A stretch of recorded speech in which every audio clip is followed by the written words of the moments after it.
Hey guys, it's just Julian here, and I thought I'd make this video today as part of a Photoshop tutorial series. And basically I'm going to be teaching you some pretty easy to make but really effective and really good looking layer styles. So this is how to achieve some pretty cool effects, whether it's 2D, 3D, whatever you're making, whether it's a background or a web design or whatever. You can apply these concepts to whatever you're doing, and every single thing I use in here is all inside Photoshop. You don't need any other textures or anything. So I've kind of prepared this image with these bars. So these are basically just the layer styles I'm going to be teaching you how to do. First one's basically like a woven woolen sort of fabric pattern. The second one is, it's like a very royal looking kind of scroll or ribbon with like a little trimming on the edges. The third one is simply just a nice looking 3D and toned like bar, so you can use that for any 2D design or buttons, things like that. The fourth one is like a light bar, so you could use this for a lot of different things, but it basically just emulates a light.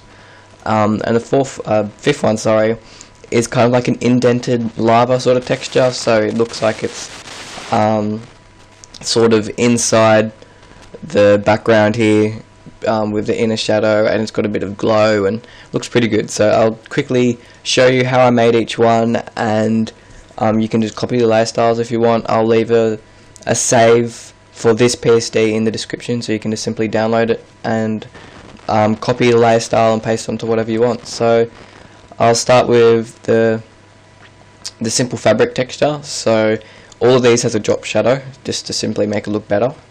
I gave it a small outer glow of black just to sort of give it a bit more 3D look, because I like to use drop shadow and outer glow, and use the drop shadow as a bit smaller, and just to give like a bit of a dark line around the edge, and then use the outer glow as more the shadow around it. So they're the settings for those. The pattern overlay, there's not many, but there's a few pattern overlays that come with the program already. I think there's about 5. These ones here, and I simply just used this third one here because it looks like sort of a fabric, and I just fiddled around the opacity. You could either change, you could make it all the way up if you wanted. You can fiddle around the blend modes, and it is on overlay, because if it's not on overlay, if it's just on normal, it dilutes the color and it doesn't look too good. But yeah, just set to overlay, and then you can do whatever you want with that. I put a little bit of inner glow to white, and then set that to overlay also. It just gave it that little bit of tone around the edges, just kind of made it pop out a little bit more, and that's it for that. So really simple to make. You can simply just copy those settings, or you can save the PSD. So the second one is this ribbon. It's pretty simple. There's only, I think, four actual settings on this, like layer settings. So of course the drop shadow, it should always be on normal, and I just turned down the opacity a bit, and I made it quite large, and then I used the outer glow, sort of like a nice golden yellow sort of texture. Turn up the spread all the way, and then just turn the size to whatever size I wanted. So if you want it wider, you could have it wider. If you wanted it just nice and small, you could change it to that. But whatever you want, try not to make it too big, but about there looks fine.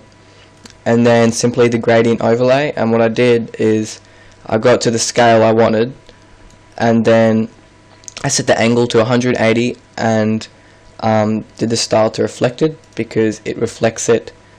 So on this side, it gives a totally different effect basically. If you just set it to linear, it's just a normal gradient and it looks quite good, and if you set it to reflected, it gives it the totally different style. It seems to kind of pop out a little bit more, the banner, so you could do whatever style you want for them.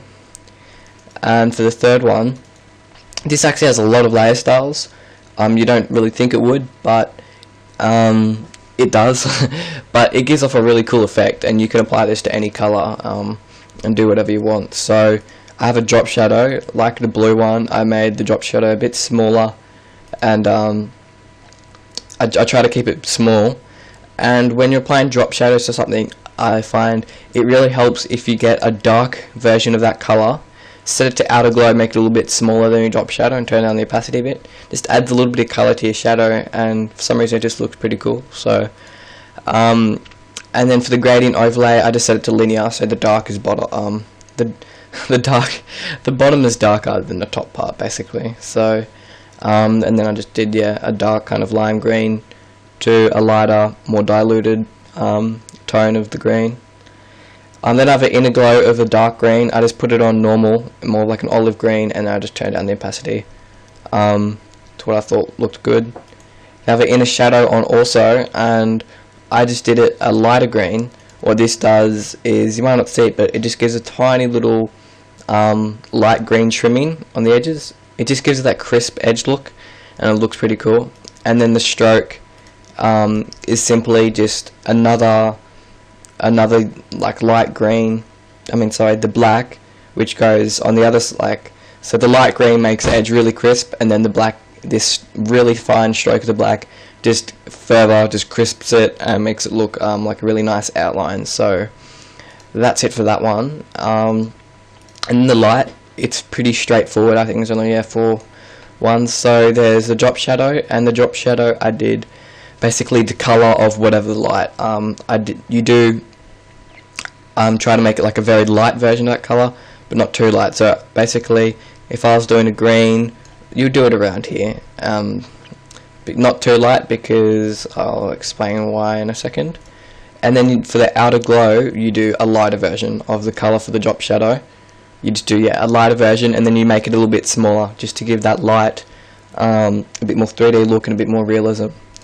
And then I simply just set it to a gradient overlay and set it to reflected. Reflected is, you need to do that for the light, otherwise if it's linear, it just doesn't look like a light. So reflected simply just makes the edges bright, and then the middle the normal color. And I just made it going from like a very light color to a darker version of that color. So, and the inner glow I set it to white, set it to screen, and I just turned down the opacity a bit. So without the inner glow, it wouldn't have that little crispness of like white around the edge, which lights have. So I just added that, and it gives off a pretty good look. So that's that one. And then for the lava look, people seem to ask me, they're like, oh, that you couldn't have just done that in Photoshop, but you can, it's pretty easy. So for starters, whatever color you're using for the lava, obviously most lava is red. No, lava's different color, but you might not want to do lava, you could do some other sort of light effect. But for this, I'm doing lava, so I did sort of a dark orangey red. It's kind of like that perfect color in between orange and red as an outer glow, and I just turned down the opacity because I didn't want too strong. I just wanted a nice little glow around the edge. Then I did the pattern overlay, and I used again one of the default patterns in Photoshop, which is like this bubbly pattern. Turned down the scale to 100% and set to overlay, and the opacity is all the way up. You could turn down the opacity if you want, but all the way up just seems to look the best. Then for the gradient overlay, I just did linear because the bottom here is a little bit darker than the top here. It's for an extra effect, I guess. I did a color overlay of like a dark reddy sort of brown, and without that, the original color was blue. So basically this controls the color of whatever your object is. So if I change it to a green, it will be green. So I just made it like a dark orange color. The Saturn, this is actually really important because it doesn't look very lava-like without it.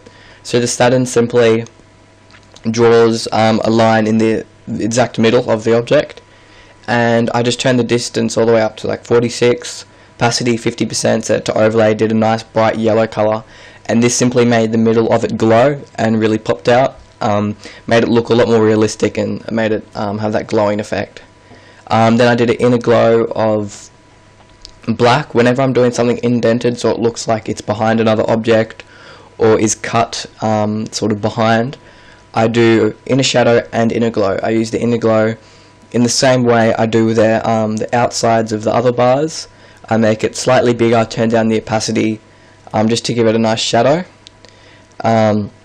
Except in this use, I've done the exact same thing. I just use it on the inside. So I've just turned it up a bit and turned down the opacity.